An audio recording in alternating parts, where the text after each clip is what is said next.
Hello and welcome to the 48 Minutes of Heaven we call the D1Baseball Podcast. I'm your host, Michael Patrick Rooney III, and I want to say thank you to our sponsors throughout the season. This podcast is going to put a bow on the 2024 season. Thanks to our friends at Wilson. Great seeing those guys out in Omaha. Our good friends at Pitch Logic, S2 Cognition. Just really appreciate those partnerships and that make these podcasts possible. I am joined virtually by Joe Healy and Aaron Fitt and Kendall Rogers, and that makes me sad because for 2 weeks I got to spend face-to-face time with my good friends here, and now it's going to be virtual for a while, and that's okay. It's better than nothing. But gentlemen, good to see you virtually, although it's not as good as seeing you in person. How we doing? We're doing great. How about yourself? Doing well, Runes. I hope everybody is feeling a little more spry after a night in their own bed. I hope that's the case anyway. Yeah. I hope everyone had Runes. I don't mean to commandeer the podcast 30 seconds in, but I had at the airport. First, I was delayed several hours, which is fine. Life happens. I'm not someone who really goes out of my way to complain about airline delays. They suck, but it's part of the deal. Yeah. However, I did have something that's never happened to me with my luggage. So I got a notification my luggage arrived early back in Raleigh, which has happened before. Sometimes if there's a plane leaving, there's so many flights between Charlotte and Raleigh every day. Sometimes they'll load my bag onto an earlier flight that I didn't want to take because of fear of too close a layover. And it'll end up in Raleigh and they'll set it aside and I have to go pick it up from the luggage office when I get there. But as I'm boarding my plane in Charlotte that was delayed, I get a voicemail from a woman who said, "Hi, Mr. Healy. I accidentally grabbed your bag at the airport. I'm headed back now to give it back. It just looks like my son's bag, so maybe you have his luggage. Anyway, give me a call back." And I'm happy to report she was a good Samaritan. She brought the bag back. It was there waiting for me when I did land. But I got to say, in the moment, there were a lot of things that could have happened. One, this was part of some elaborate phishing scheme to actually steal my luggage because I was letting them know that I was not yet at the airport. Or just, someone, I don't know. There were just a lot of things running through my head, but I'm happy to report my luggage did make it to me yesterday at the end of a long travel day. But I've never had that happen. Was the duffel bag of cash still in your bag? Yeah, everything was intact and accounted for. But I have always wondered, I remember flying when I was a kid, and when you'd get your bag off the carousel, you would have to show your tag to someone as you left that area, and that has gone the way of the dodo bird. So I've always been a little bit nervous about anybody could just grab these bags, and it almost happened, but not today or yesterday, as it were. Very, very encouraging signs for humanity right there, Joe. Agreed. Yeah, so thank you, Maria, for returning my bag. Yeah, Maria, we want to say thank you also. Hey, boys, we have a very packed agenda today. I thought we had 7 things we should cover today. Here's what I planned for us. Number 1, how and why did the Tennessee Volunteers win the national championship in baseball? How did that happen? What does it mean for their program? That's bullet point number 2. What does this mean for Tennessee baseball? I think number 3 is we should pay off A&M. It's been a really strong 3-year run for them. And they did play in game 3 of the finals. And then, of course, the big news that is, maybe the biggest news in college baseball in a long time. Texas parts ways with David Pierce, and that's number 4. Number 5 is Jim Schlossnagle leaves A&M for Texas. Why? Why would he make that move?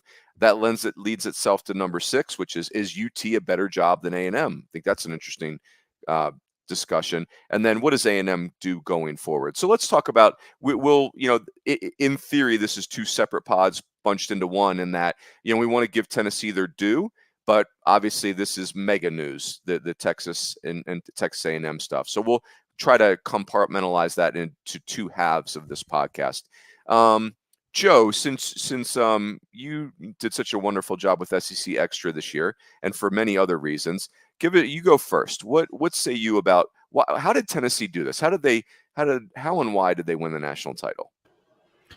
I think first they did a really nice job in the big picture of being who they were, doing their deal, you might say, where they realized, hey, we don't have a pitching staff that looks like the pitching staffs we've had in the past. We're going to have to do something else.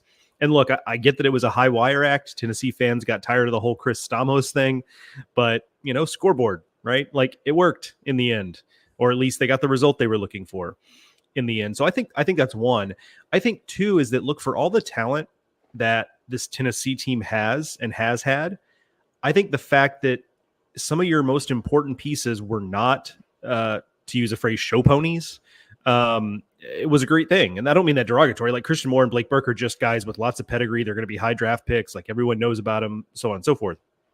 But arguably their two most important pitchers, not their best pitchers, not their most talented pitchers, two most important pitchers are Kirby Connell and Xander Sechrist. Like two guys who aren't really cracking 90. Like Cannell will occasionally give you a 90, but it's mostly not. And those two guys were extremely important. And on the position player side, this team's not the same without Hunter Inslee.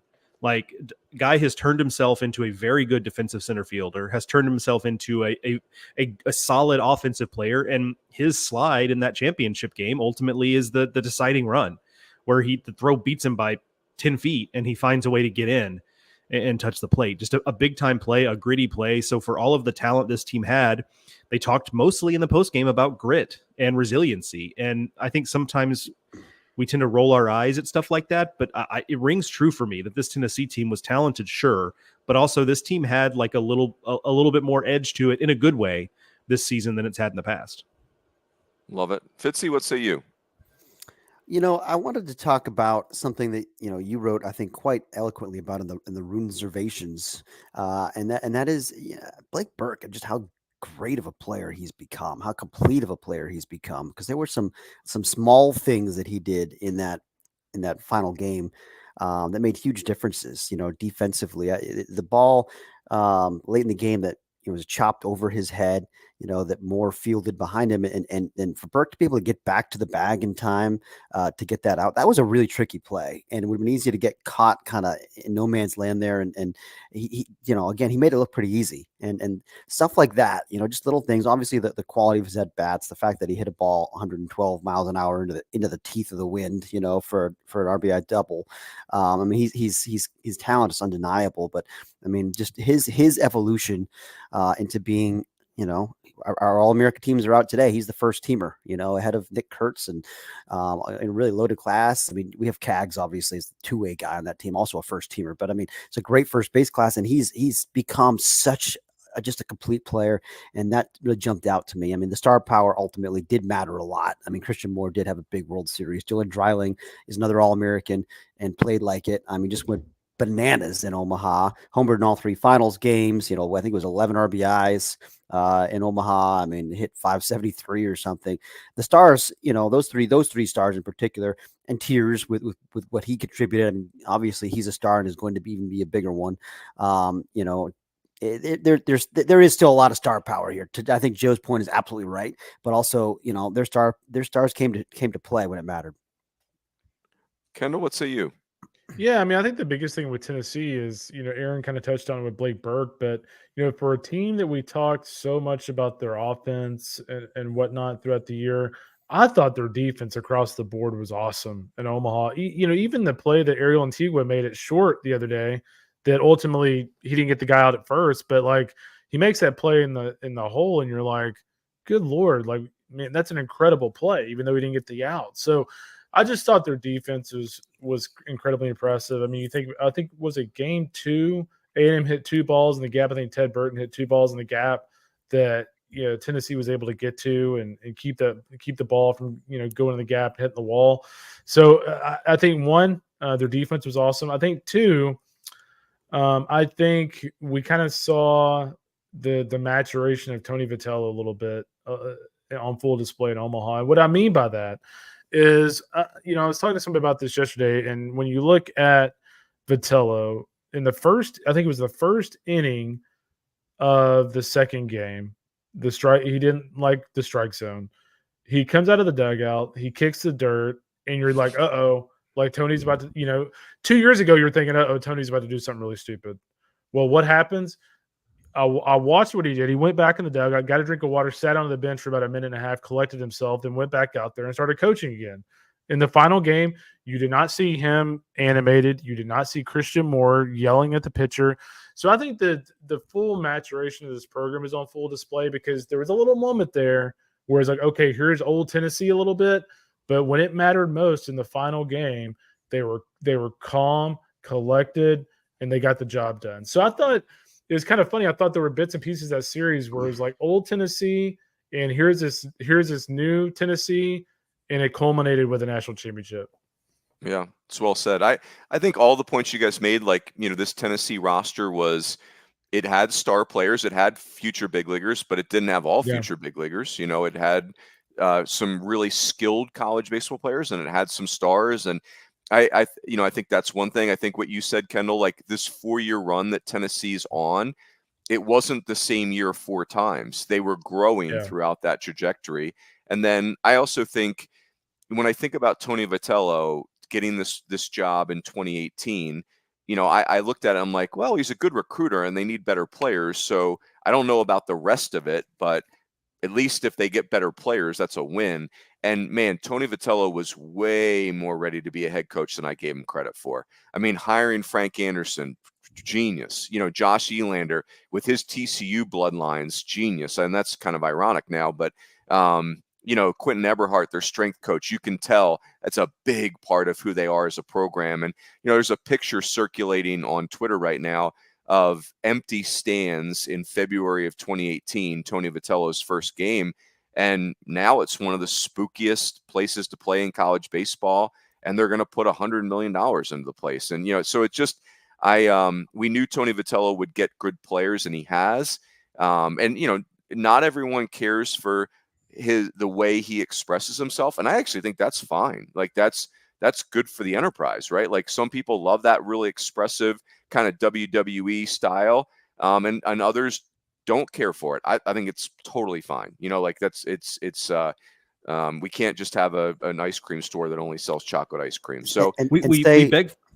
Yeah, say what you want, but I mean, it's good content, I Yeah. mean, and we're in the content business, all of us are, and he's entertaining. We'll give him that, no question about Exactly. it. I mean, we beg for more interesting characters, and then I've always been pro Tony expressing himself the way he does. Largely, I mean, there's sometimes he does some, but largely, but so when we get characters, we can't complain that it's not the right, to Rune's metaphor, the right flavor of character we're looking for, right? Yeah. I mean, Mike Martin's a very different character, but he was a character. Like Tony's just a different type of character in that way. Yep. And 2 generations ago, the sport was built on characters. I think about, we can rattle off a million names: Ron Frazier, Skip Bertman, Wayne Graham, et cetera, Augie Garrido. I'm stopping there. You could add your own 7 to 12 names to that list, but the sheer personalities and will of those coaches grew our sport. And I think we've gotten a little boring because people are afraid of social media and getting misquoted, and those are real things. But I think we're in an era, we're re-entering an era, and Tony V's kind of helping us do this, of where you do need to express yourself as a head coach. Like you got to fundraise. We are back in the business of promoting our sport.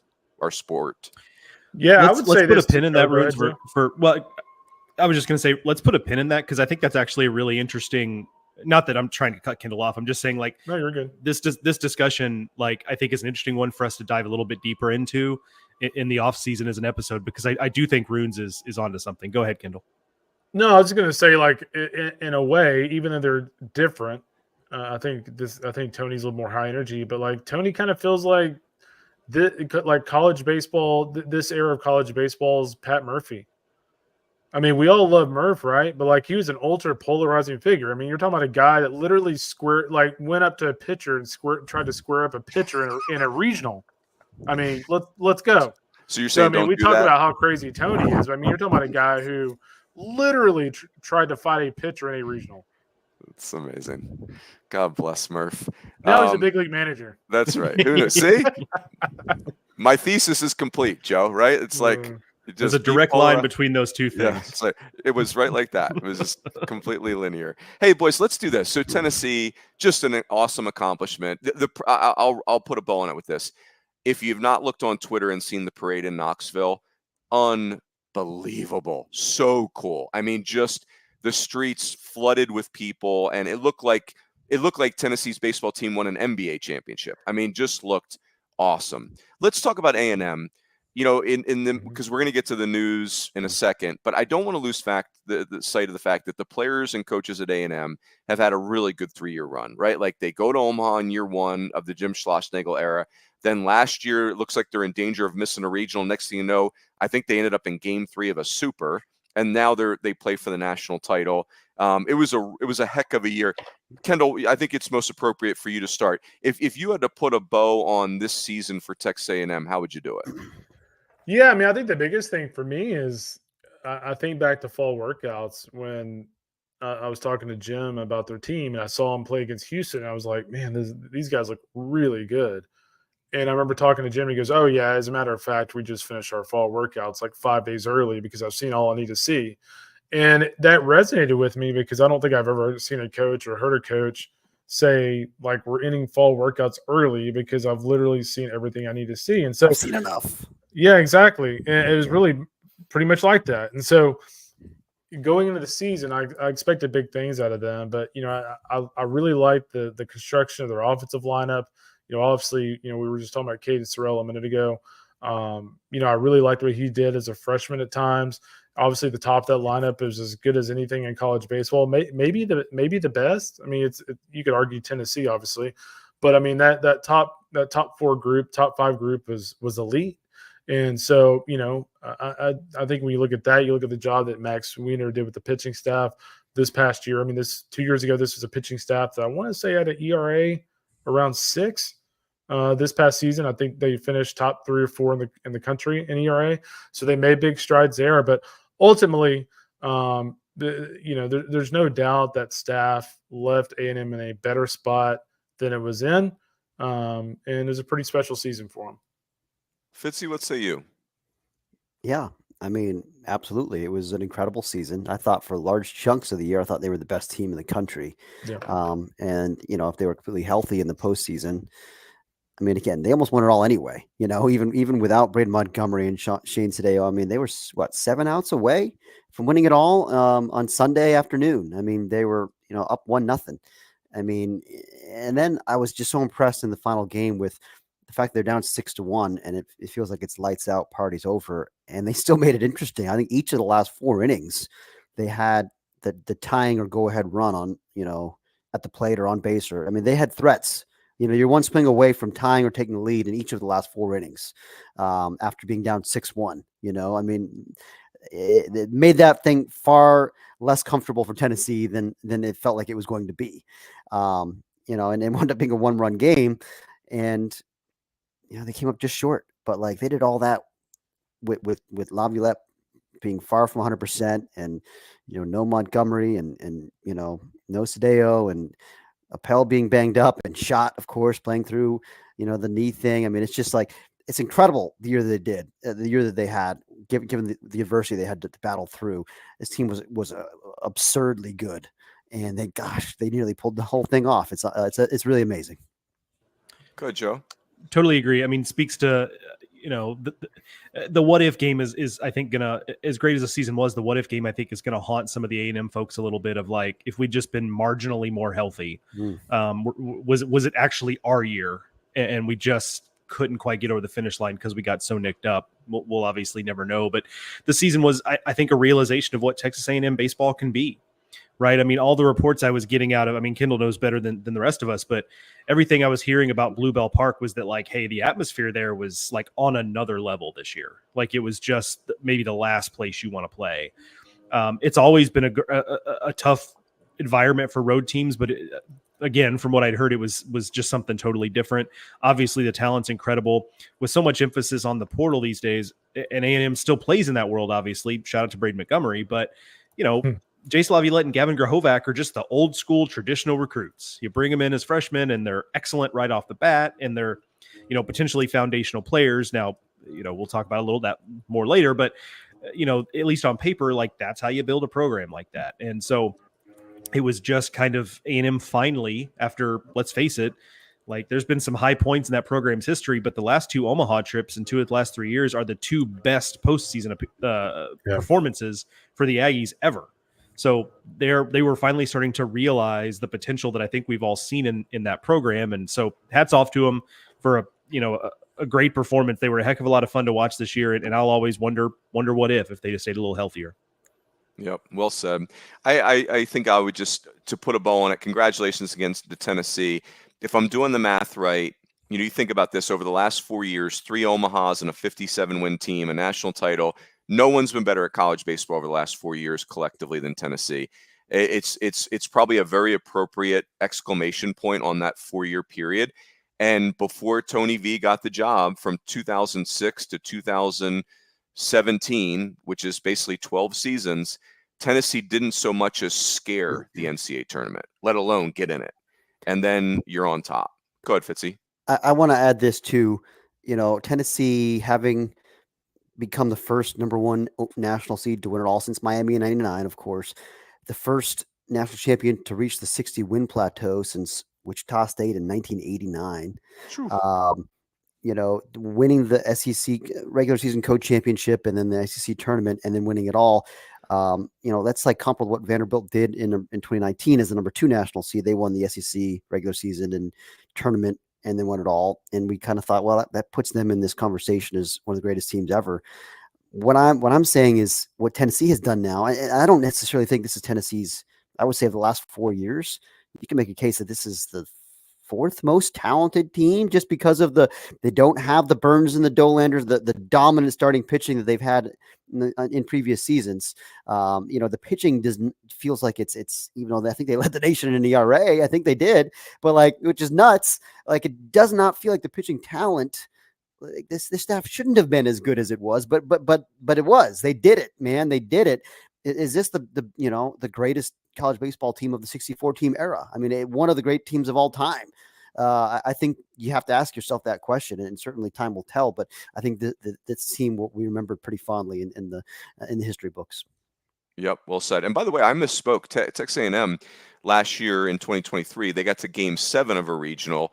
And the team that got to Game 3 of the Super Regional was Texas, who we're going to talk about here in a second.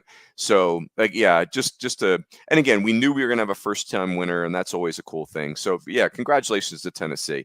Really, really cool, and good stuff there, Fitzy, at the end. That's a great way to put a bow in it. It's like this was all-time greatness.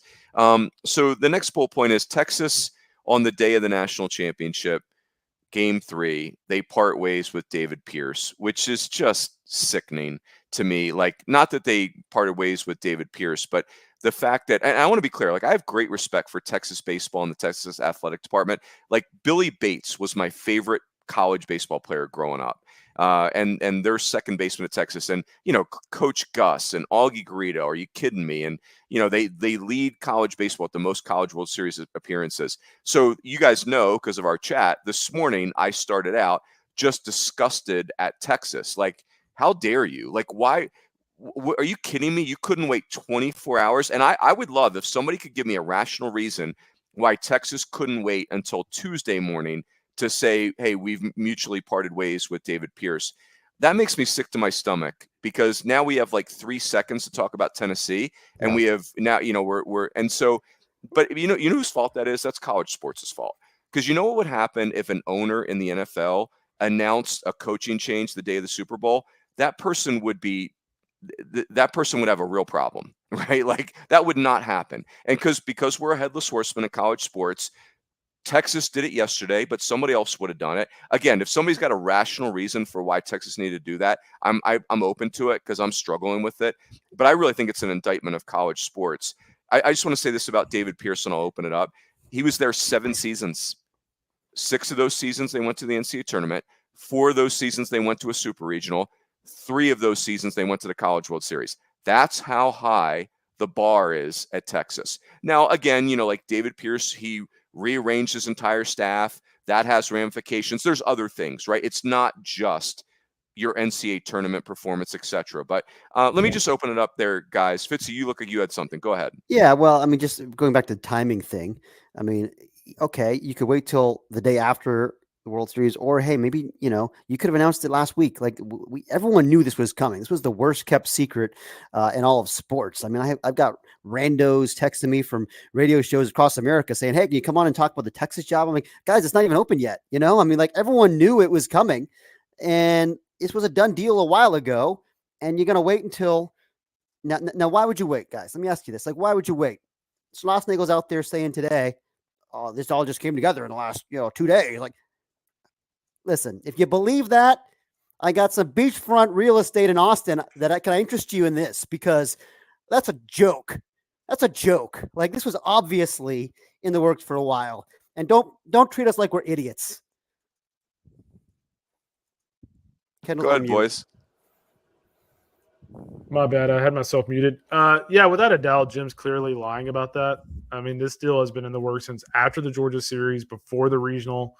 That's factual. So obviously, I just got back from Omaha, so I was not able to go to that press conference. But that answer was just ridiculous. But at the end of the day, I'm kind of one of those people, like, your life is your life. You can make the choice you want to make. But two things stand out to me on this whole deal. A, what does this say about the school that you're going to? So two things are at play here. So A, what does it say about the school that you're going to that they would leak out a coaching change, and also, by the way, mention your name in the day that you're playing for a national championship? B, and I sincerely hope this was not the case. B, were you okay with it leaking out the day that you were playing for the national championship? Both scenarios are bad. The second scenario would be absolutely brutal. And the fact that, unfortunately for Schloss, the fact that this all went down within 24 hours of them being in the College World Series, I cannot eliminate option B from the discussion. Like, with all this happening within 24 hours, I mean, are we to assume that he wasn't okay with it leaking out? I'm not so sure. Joe, you wrote a really good piece that I would encourage everyone to get on the site. I'm certain that's an SEC extra piece, but correct me if I'm wrong there, Joe. Just about like, hey, and correct my paraphrasing here, but it's kind of like, welcome to big time athletics, college baseball. Like, this is what it looks like in football. It's hard. It's a tough scene. But go ahead, Joe. Give us your thoughts.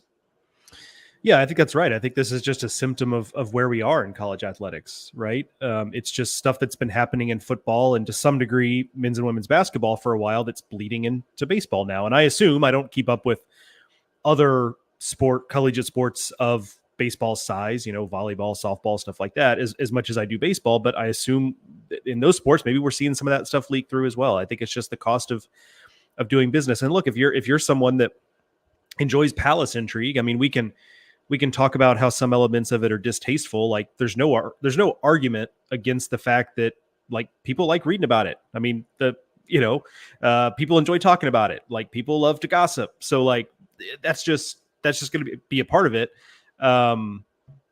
But yeah, we've had weird stuff in college baseball. Like, I wrote about Augie Garrido going to Illinois because he was mad at Fullerton and then came back to Fullerton, and Ron Polk left coaching, resurfaced to Georgia, spent a couple of years there, then ended up right back at Mississippi State. But nothing like this. This is on a different deal. And it just, anybody what's so just interesting about this being a Texas A&M thing is those are two, obviously, but even beyond the rivalry, those are two schools that are very online. The two just massive message board communities. And this whole deal is right out of college football. So, like, those message boards were ready for yesterday. Like, they did not need any sort of entree. So into, were like, how to talk my mentions about were this. very ready for it too. Oh, like, they did not need any introduction as to what was going on. Yeah, I mean, let's put some context around this, right? Like, this would be like a coach going to the national championship game with LSU and the day later going to Alabama. It would be like a manager managing the Red Sox to the World Series, losing Game 7, and the next day he's in the Bronx. I mean, can you imagine? It's the all-time most stone cold move, man. Like, this is cold as it gets. 16 hours later, and when you add on top of that embarrassing press conference You know, the I'm talking about in Omaha after you lose the national Yeah. championship game, where you get asked about this thing that everyone knows is out there. You know, frankly, like a very valid question to ask, and you call out this young reporter and say that it's selfish of him to ask this, and like, you know, just disgraceful. And then, you know, oh, well, I took this job. Of course, the way he worded it too. I took this job never intending to take another job again. He didn't say I'm never taking another job again. He said, you know, it's very clear. It was coyly worded at the time, but like, you know, and then he said, and my position hasn't changed. He throws that out there. My position hasn't changed. And then 16 hours later, are you kidding me? Like, it's just like, that was just, you know, and hey, I think he apologized to the reporter today in the press conference. Fine. You got to wear that one, because that was a all-time bad look, man. That was frankly like just clearly trying tough. To save face. What was interesting about that quote from him though was like it felt like the first part of the quote, it was like, okay, maybe he's staying, and then it was almost like he caught himself and realized, oh shit, like I basically just insinuated I'm coming back, so let me find a way to back out of the, you know, let me hit reverse on the gear shift.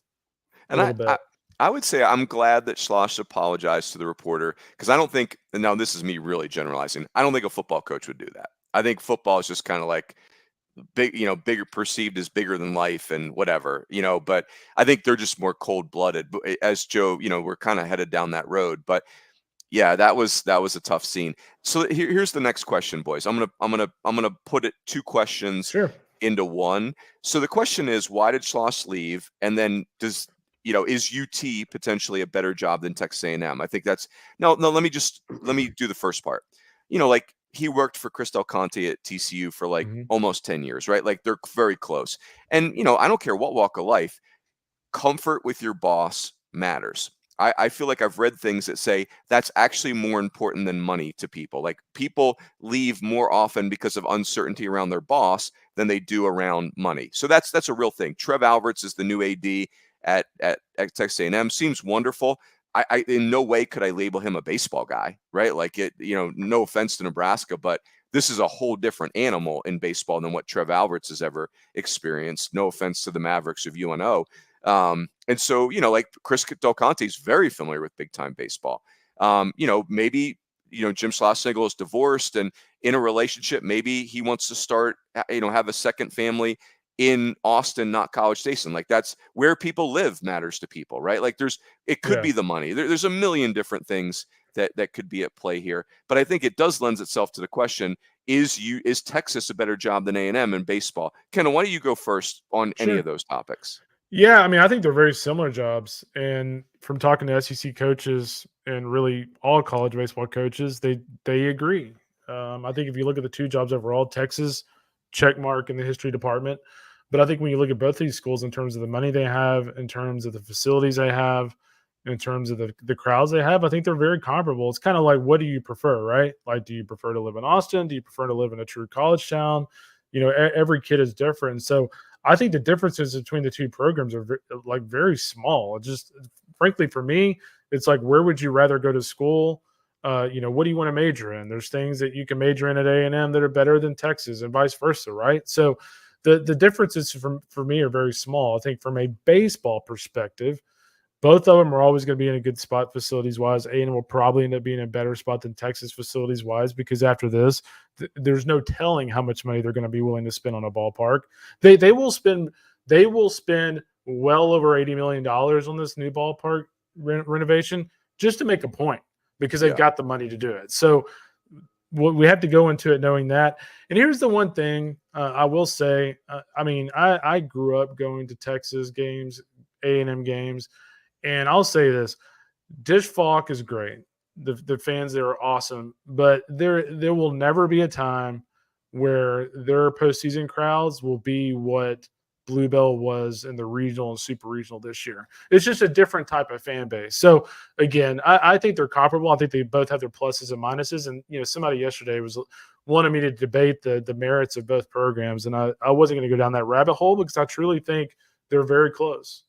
Yeah, I think it's fair. Fitzy and Joe, I want to same topic for you guys, but I'm going to make a statement. You guys can pull this apart or go somewhere different. I think what Kendall said a moment ago, I couldn't agree more. Texas will never have the home field advantage that A&M does. They're just not. It's like you said it beautifully, Kendall. It's a different fan base. Yeah, Do I worry about A&M like building, like losing their home field advantage by making it too nice? I mean, I'm sure there's smart people thinking about that, but right now that A&M home field advantage is a home run. I will say this. I think Texas has slightly easier access to the players you need than A&M because there's more elite players that grow up wanting to go to Texas. But A&M can counteract that with NIL. So it's like, that. So Joe and Fitzy, what say you on this topic? Yeah, it's almost, I think it's almost a push. And that's why it's so striking. If you're at one of these places, why bother going to the other one unless, again, you can do it. You can do what you want, but like you're just throwing a giant match on this thing, right? Like it's just this conflagration just waiting to happen. If you're leaving one of these rivals for the other one, when I don't even know that Texas is a better job, I think it's about the same. Now, maybe you'd rather live in Austin, maybe you'd rather work with your best friend, whatever. Those are perfectly valid reasons. But my gosh, like. Handle it better, man. Like it's just wild to me that and like all the plain old, I mean, let's call a spade, bald-faced lying that went on during this whole process. Yeah. It's tough to swallow, guys. I think Schlossnagle and Del Conte both probably took significant credibility hits through this process, and then it'll take some time to repair. Joe, before you go, it is not lost on me that Fitzy started his comments with giant match, which was great, a great visual. And then he slyly dropped in the word conflagration, which is an extensive fire which destroys a great deal of land or property. So, okay, I never heard that word. I just assumed it was French. Conflagration. That was well played, Fitzy. So, Joe, I don't know what you have in your holster, but you are losing this game right now. Yeah, nothing that's going to top that for sure. I think I agree with everyone. Like I'll be pretty brief because I think these programs are so similar that I think it probably had very little to do with the baseball of it all. I think it's Chris Del Conte's a friend. Maybe he wants to live in Austin. This is not something I know enough to report on, but Kirk Bowles, who knows, former Austin American statesman, columnist who, has still been on top of this, even in retirement, wrote something for the Houston Chronicle the other day. Says that, Schlossnagle was interested in Texas the last time it opened and they never called. And, he says that he thinks Texas was always the spot, not A&M. So when you've got that situation, there probably wasn't anything A&M could do because Texas was probably always going to be able to match money. They'll do whatever it takes to get him and make it to where he can't say no to you. And so if that was the case, then I think it has very little to do with baseball. Yep. Kendall, I don't know if you have a hot board for A&M yet, but this question is going to be the pre-hot board. What is A&M? What who do they go with? Because this is, there's only 16 SEC jobs, and this one is fully funded, right? Like it is, you got everything you need to make it happen. Who's the hot board for A&M if you can? Yeah, so one name you can mark off the list is Eric Back. I'm hearing that he's nearing a new deal with Clemson, so I think we can mark that one off the list, which is pretty interesting. That's a good one for Graham Neff. I'm a huge fan of Neff, by the way. I think he's done an awesome job there, so to nail that down is important. I mean, my feeling here, if you're A&M, I think that they view the ACC as a conference that in terms of their elite coaches are gettable. That the ACC is a league that still a little bit of a roller coaster, just from a leadership standpoint. And so I would keep an eye on guys like, Oak, Link Jarrett. I know O'Connor signed an extension, but it's an extension that includes a lesser buyout. So, maybe he's a guy that even though he just signed an extension, if his buyout, let's say, is only $600,000 and it was $1 million before, I mean, maybe they could try to throw a boatload of cash. I mean, ultimately, here's what it boils down to, fellas. Like, how much are they willing to spend? If they're willing to make this next coach the highest paid coach in college baseball, then I think pretty much anyone but maybe Tim Corbin and Tony Vitello are on the table. If they're not willing to do that, then they may end up with I'd say a mid-tier candidate as if they're garbage. I'm not saying that, but like they may end up with a guy who maybe not maybe doesn't have the resume of a Brian O'Connor. So I think it all depends on what they're willing to spend. And from what I understand, they're willing to spend a lot. Fitzy, what say you here?